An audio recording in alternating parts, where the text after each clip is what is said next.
Estamos de volta com o Niso Comunidade. No programa de hoje, falando sobre a independência do Brasil, comemorado no dia 7 de setembro, 190 anos. Estamos recebendo em nossos estúdios para falar sobre esse assunto o professor doutor Rogério Lopes Pinheiro de Carvalho, titular da disciplina de História do Brasil aqui da Uniso. Professor, quem é que estava em 1800 no Brasil? Quem da corte estava aqui e aí recebe todas essas situações, absorve toda essa discussão que a gente estava falando no bloco anterior de insatisfação e acha que é importante sim o Brasil ser livre de Portugal e criar uma independência? Então, para explicar esse processo, a gente tem que retomar onde a gente parou da questão das críticas ao Estado absolutista, né? Que estão ligadas à ascensão da burguesia, né? Então, essas críticas elas vão se tornar cada vez mais contundentes, né?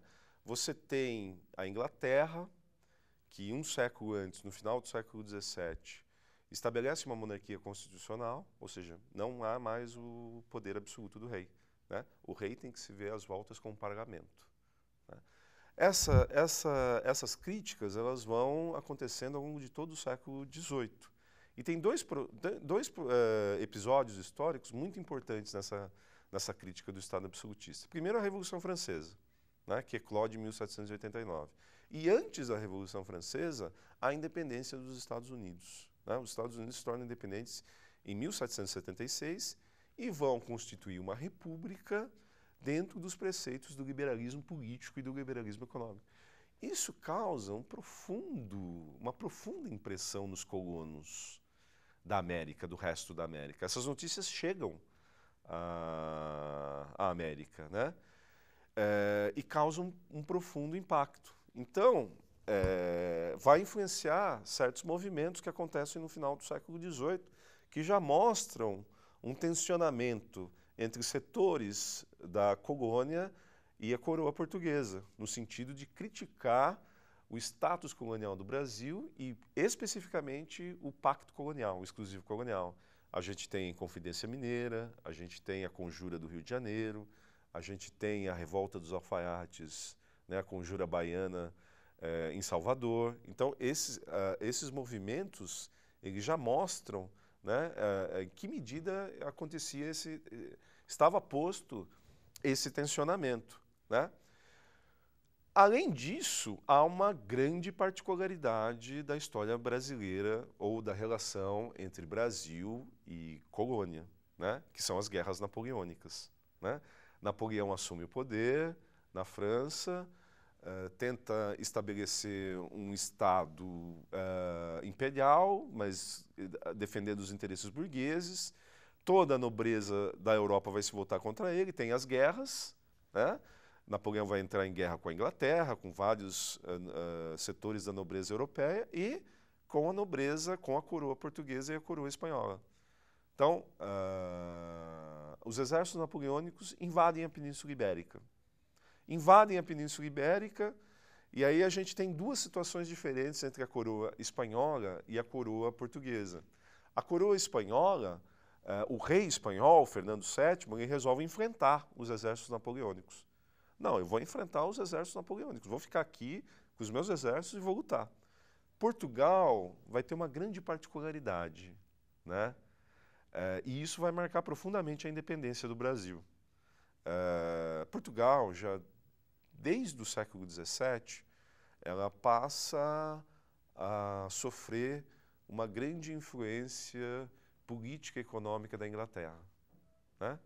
Na verdade, a Inglaterra é que monopolizava as questões políticas e econômicas da metrópole de Portugal e, consequentemente, do Brasil.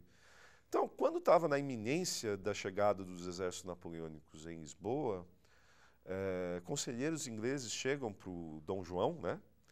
A rainha, a Maria I, estava já num estado de loucura, né? Já não geria os negócios do reino e fala: Dom João, não seria melhor vir para o Brasil?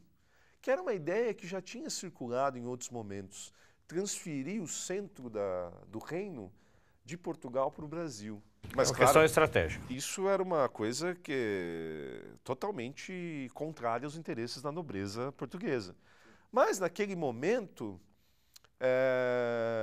o Estado inglês chega os conselheiros ingleses chegam para o Dom João e falam: não seria melhor deslocar o centro da corte para o Rio de Janeiro, né, para o Brasil? Afinal de contas, o Brasil, economicamente, é muito mais importante que Portugal. Aquela indecisão típica do Dom João, mas no final das contas ele acaba se decidindo por vir. Vários navios são colocados para transportar uma boa parte do funcionalismo e da nobreza portuguesa, cerca de 15 mil pessoas chegam ao Brasil. E aí o que acontece? Alguns episódios que vão marcar profundamente a particularidade da independência brasileira em relação ao que estava acontecendo, o que vai acontecer na América Espanhola, o que iria acontecer na América Espanhola. A corte chega ao Brasil, chega ao Rio de Janeiro, se instala no Rio de Janeiro. E aí certos episódios marcantes. Já na chegada da corte, em 1808, o Dom João decreta a abertura dos portos.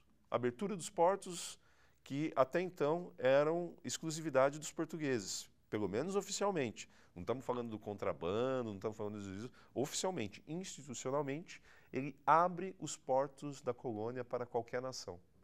Era o fim do pacto colonial. Por isso que muitos historiadores eles vão falar que a data fundamental para a independência do Brasil vai ser 1808. E aí alguns outros episódios importantes. Em 1810, o Tratado de Comércio e Navegação, dando privilégio aos produtos ingleses, acima dos produtos portugueses. Em 1815, o Dom João, já como regente, eleva o Brasil à condição de Reino Unido, ou seja, é o fim do estatuto colonial do Brasil. Quer dizer, o Brasil passa a ter o mesmo peso que Portugal. É Reino Unido agora, né? Então são episódios que vão marcar profundamente o processo de independência brasileiro. Porque, junto com todas essas medidas, o que acontece? O Dom João VI ele vai aparelhar o Estado brasileiro, né? Para o Brasil se tornar o centro da nobreza da coroa portuguesa, você tem que colocar instituições. Então é fundado o Banco do Brasil, todos os setores da justiça portuguesa são transferidos para cá. Se coloca a fundação da imprensa no Brasil, que até então era proibido, né? A imprensa no Brasil vai começar em 1808. Né? Então você tem todo um aparelhamento do que era a colônia. Você dá todas as condições para a colônia se tornar independente. E aí, quando é que surge Dom Pedro II? Porque na história, Dom Pedro I, ele acaba...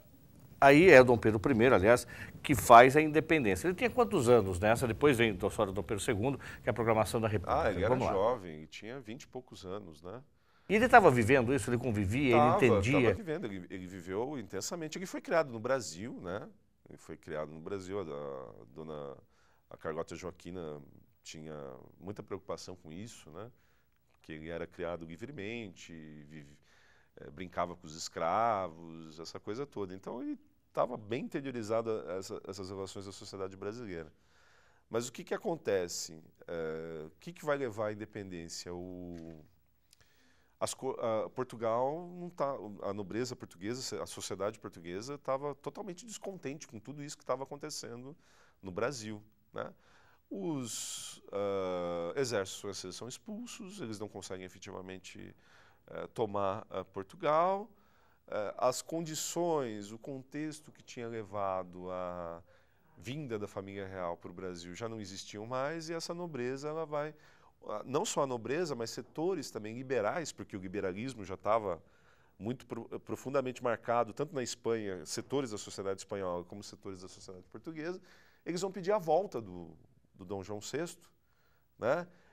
E esse clamor vai aumentar mais ainda quando eclode uma revolução liberal em Portugal, né? Setores da sociedade portuguesa vão falar assim: queremos implantar uma monarquia constitucional em Portugal, mas precisamos do rei, né?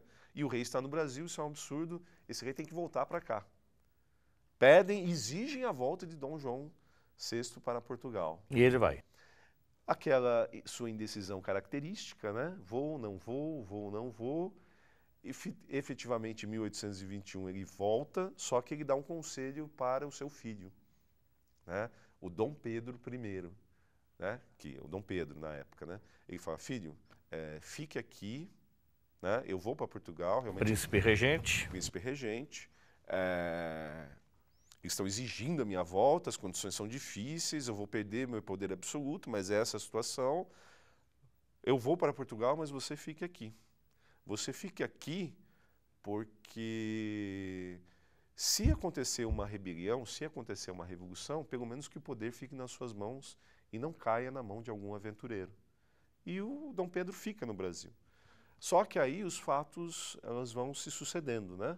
Os fatos vão se sucedendo. O Dom João VI chega às cortes, as cortes querem uma constituição.